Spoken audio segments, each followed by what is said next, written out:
He was a Roman soldier who was captured and enslaved and trained as a gladiator. It was 73 BC when this slave, showing great courage, led about 70 gladiators from a gladiator training school in Capua and managed to escape. They took refuge on Mount Vesuvius, where many other escaped slaves were also hiding.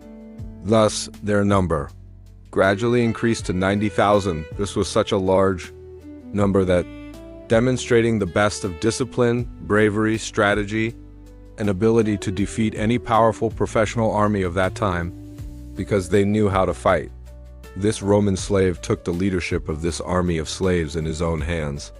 Since he was a former Roman soldier, he knew the capabilities and war tactics of the Roman army very well. So, when the Roman troops arrived to suppress the rebellion, these slaves defeated them under the leadership of their leader. Among those who led the defeated Roman troops were 2 centurions. This was the era of the Roman Republic rather than the Roman Empire. The leader of the slave army initially intended to withdraw his army from Italy and lead it to the Alps, a mountain range in northern Italy that separates Italy from the rest of Europe, in the hope that the slaves would have the opportunity to return to their homelands. However, his men refused to leave Italy. The slaves had suffered a lot and wanted revenge, even if it meant losing their lives. On the other hand, the situation was such that Roman authority in Italy was at stake. The position of the slaves in southern Italy had become strong. The Roman Senate, alarmed by the scale of the rebellion, appointed Marcus Licinius Crassus to lead the Roman forces against the slaves.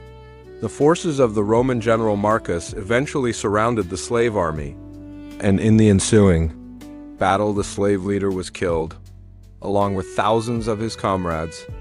After the defeat in this battle, the surviving slaves were treated very badly.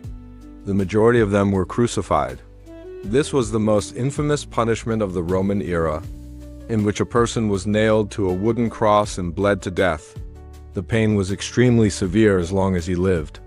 The courageous man who led this slave revolt was named Spartacus. Despite the ultimate failure of the revolt, Spartacus became a symbol of resistance to oppression and a popular figure in literature and film.